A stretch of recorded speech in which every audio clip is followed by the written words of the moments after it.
Welcome to today's topic, dialogues and relationships. So, between dialogues and relationships, there is something called communication, and dialogues is of two types, external and internal. Today, we will focus on external dialogues, and today's session is actually divided into two parts. In the first part, we will deal with dialogues, that is, transactions. What do we mean by transactions, and what are strokes? Very important to have healthy, effective relationships.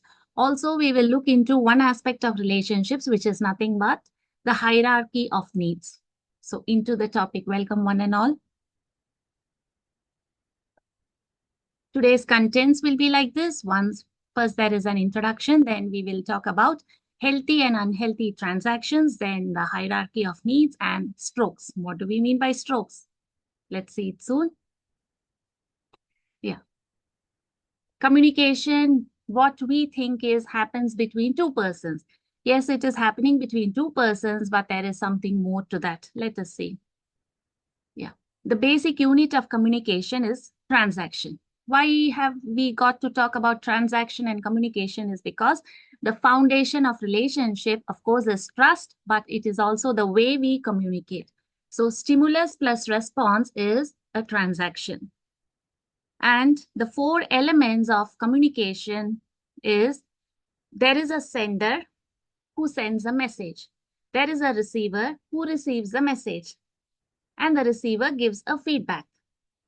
This is not as simple as we say, like there are four elements of communication. It is a bit complicated. Why? Because the sender's mindset is very important. Receiver's mindset is important. The message has to be crisp and firm, suitable to age, appropriate to situations such that the receiver can receive the message.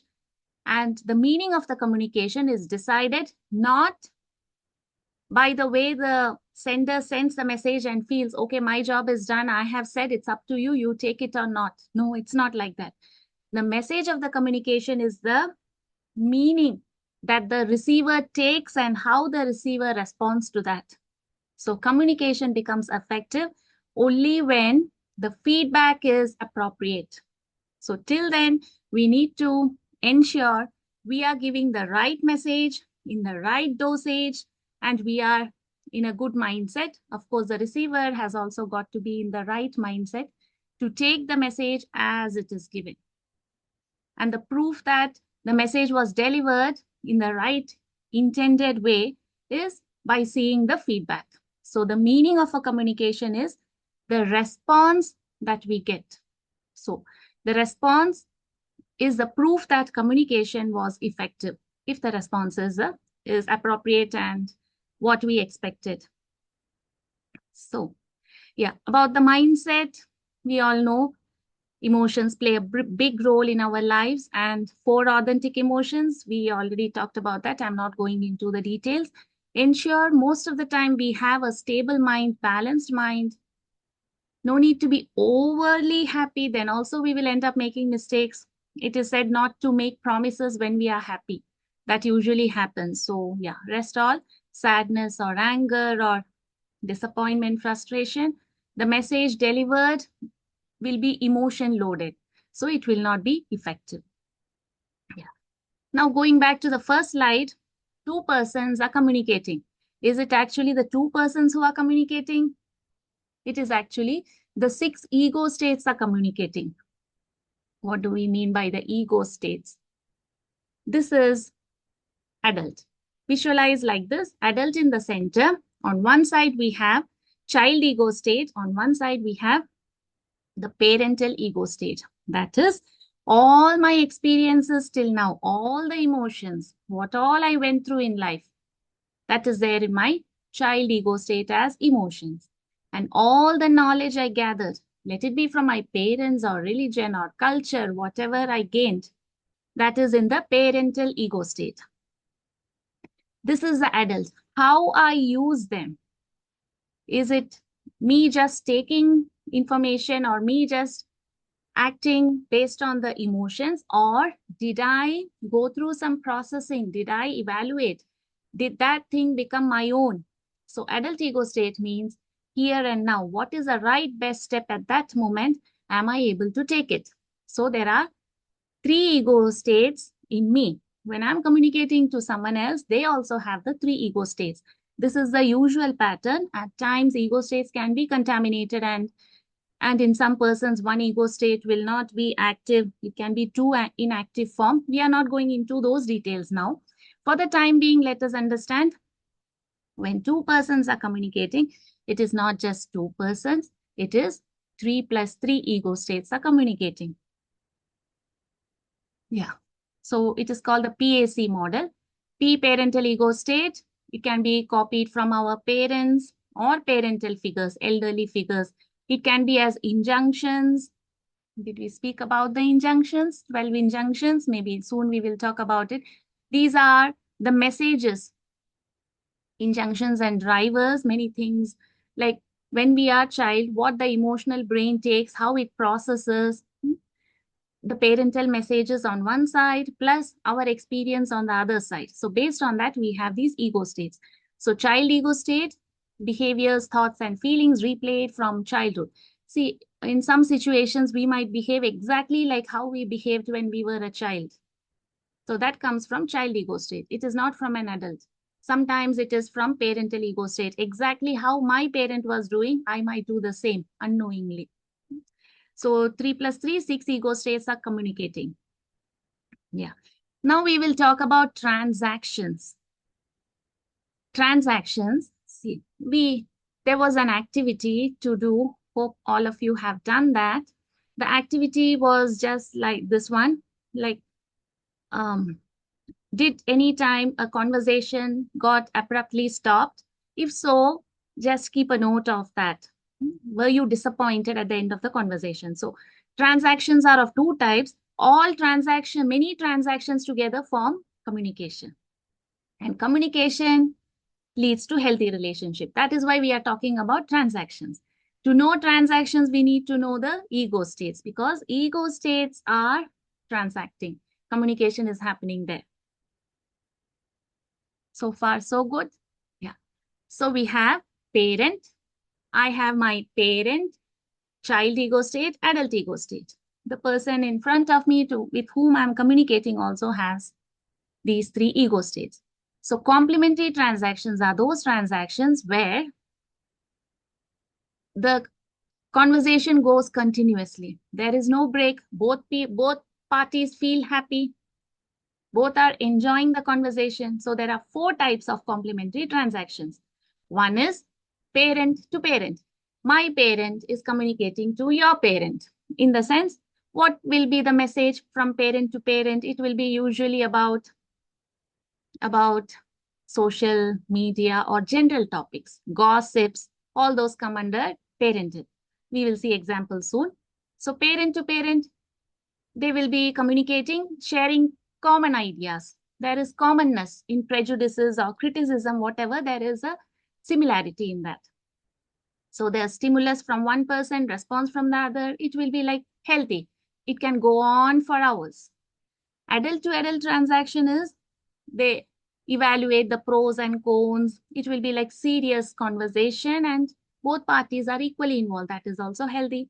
Child to child is based on emotions. Yeah. From one person's child ego state, a message goes like this. For example, let's have fun. The other person says, come on, let's plan for a movie. So both from child ego state. From adult ego state, examples could be simply asking, how are you? Or why did you not come yesterday? So maybe the answer will be, I had so and so thing to be done. That's why I didn't come. See, a genuine question and a genuine response. That is seeking information comes from adult ego state. When I'm asking for something and I get the accurate or appropriate response, that is from adult ego state. Parental messages will be common talks. Like about anything, like about the present generation, past generation, whatever common talk comes, that is in parental ego state. These are 3 plus one more is parent to child. For example, from nurturing parent, one might say, you have to work well, or you have to, why did you not do that? Then the child ego state from the other person might respond, oh, it was because of that. See, parent to child, child to parent is also usually complementary transactions. So 4 healthy transactions. Basically, it simply means complementary transactions are continuous. That is, both feel good communicating. It means it came from the same ego state, the response, or from parent to child, or from child to parent. Yeah. So some examples from parent to parent. Kids are lazy these days. Think somebody is commenting. The response, yeah, and they are all on drugs. The conversation can go on. Or from adult to adult. Hi, how are you? Like a formal. I'm fine, thank you. How are you? This is adult to adult. Or from child to child, I really like you. The other one, I like you too. Adults having like close, intimate conversation. They can talk for hours together about like emotions. That is usually from child ego state. How time flies by, nobody can say. That is the beauty of that child ego state conversation. And then from parent to adult, an example would be, where's the report? Then the other person says, oh, I'm sorry, it's not finished. See? Straight, it is direct. Directly a question is being asked and the answer comes. Where it is asked to, from there the answer comes. There is no confusion here. So complementary transactions are direct. There is no hidden agenda. To the point, it is open. The answer is expected and appropriate. Communication continues. There is no abrupt ending. It's a good feeling for both the parties. So that is a complementary transactions. In life, to have healthy relationships, we need to have complementary transactions. Cross transactions are indirect, unexpected. For example, where is the report? The answer is go and find for yourself, look for yourself. Why are you asking me? It is not coming from where it is directed to. It is coming from other ego states. So that such kind of transaction is called a cross transaction. Here communication breaks. The other person doesn't want to talk because it's like full stop. It's like at the dead end. And there is an ill feeling mostly for both parties. So that is a cross transaction. There are many types of cross transactions. Let's see that later. So complementary transactions can go on indefinitely. Cross transactions, why it is called cross? Because it is not parallelly from one ego state to the other. It is like crossed. Parent to child transaction is actually healthy transaction. Cross transactions block further communication and results in ill feeling. We already said it can be like disappointment or anger or hurt.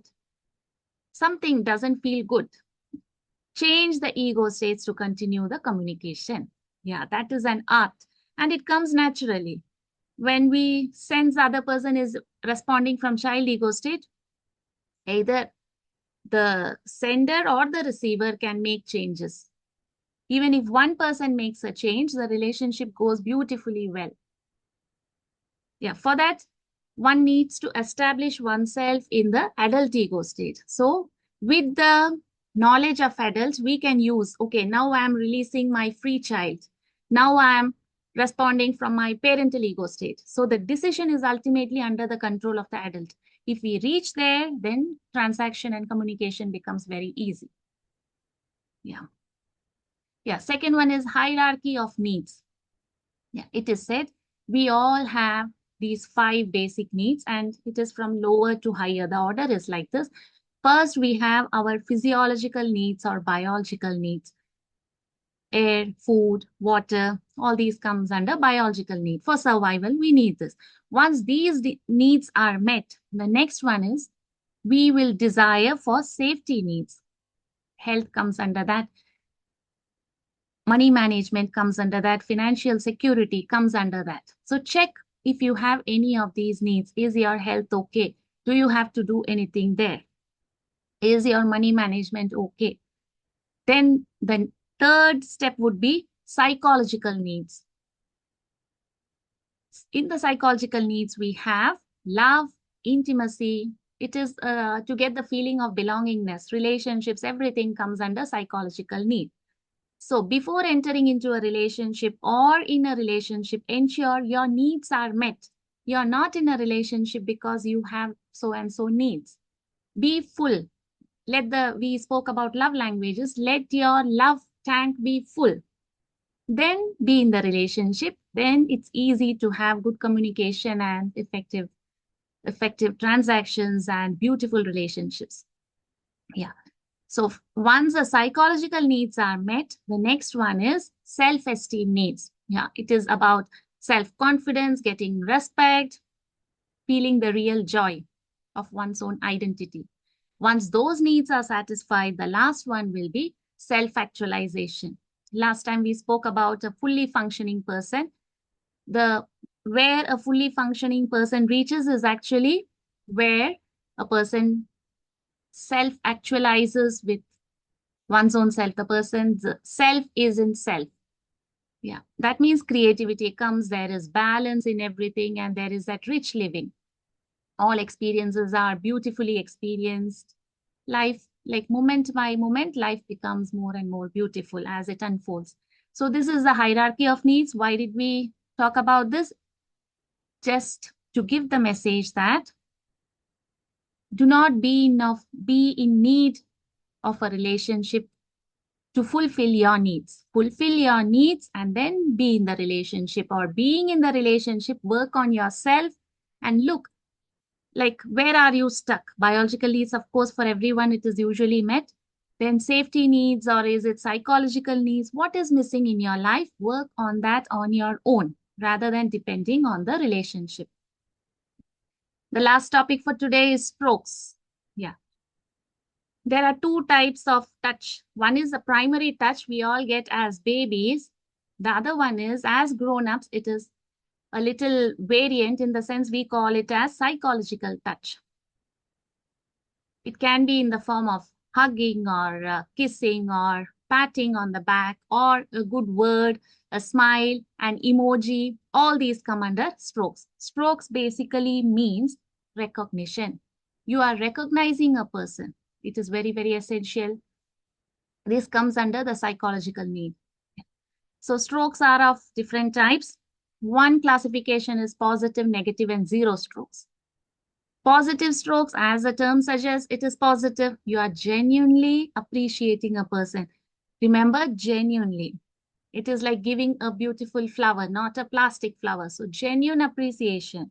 It can be about the person's doing some acts, or it can be about the person's being. So it is of two types, conditional and unconditional. Unconditional means I love you. Just like that, I love you.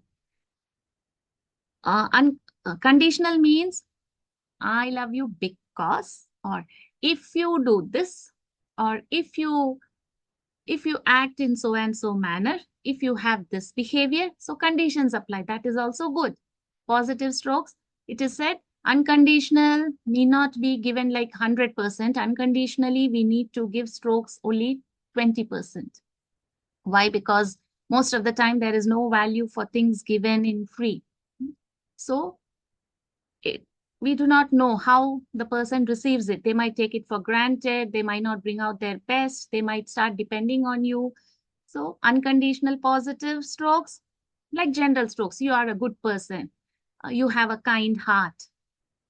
And conditional positive is because you did that for me, I'm so grateful and I like you, something like that. So there is a condition, and that has to be genuine condition, not just saying for namesake. So it is said 30% we can give, 50% we can give conditional strokes. Yeah. Then coming to, conditional strokes or unconditional positive strokes, they are encouraging. The person feels I am alive, I am important, I am wanted, I am active, I am alert. All these happens when a person gets a positive stroke. Next one is negative stroke. Yeah, this is unpleasant. Nobody wants this. Like criticizing a person, blaming a person, or pulling the person's leg, or like teasing the person, whatever, all these, like we don't feel good. So that is a negative stroke. Negative strokes is of two types. One is conditional, one is unconditional.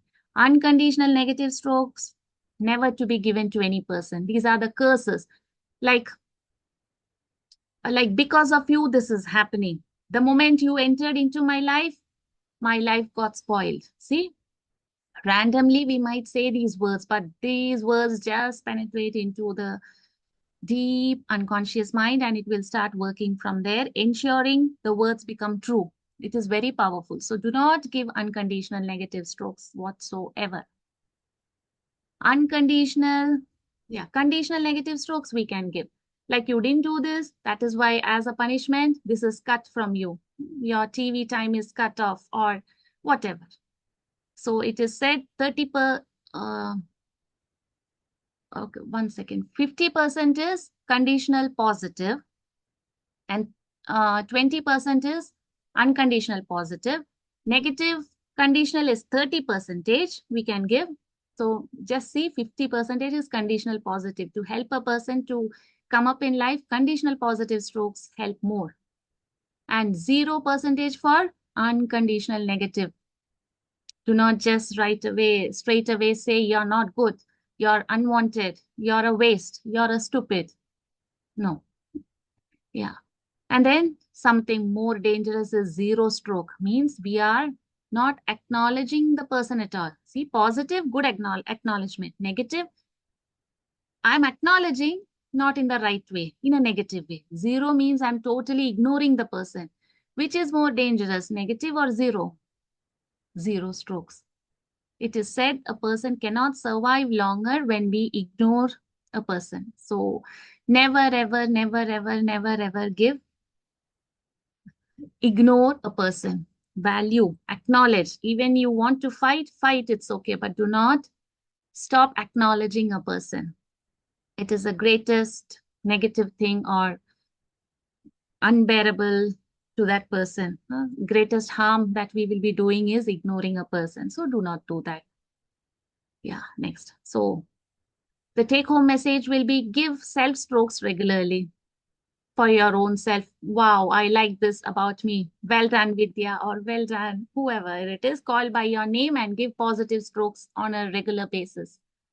Give genuine positive strokes, very important when you're talking to others. Genuinity, very, very important. Plus, the intensity or the way in you wish, the quality also matters a lot. Like holding the person or in a genuine way, looking into the eyes in a soft, nice tone, deliver the message. Then it goes straight into their mind, unconscious mind or unconscious mind. Never ever opt for a zero stroke. We already talked about that. Emotional deprivation leads to negative schema. Yeah, that is negative perspective of life, especially for small, young children. It is said you have to give the emotional acceptance. It is said even you delay giving them food or milk for some time, it's still okay. Sensory deprivation is still okay, but not emotional deprivation. Address their emotional needs then and there itself. Yeah. Okay, so that is it for today. Thank you so much. We will talk about the internal dialogues and some other crossed ulterior transactions soon. Thank you.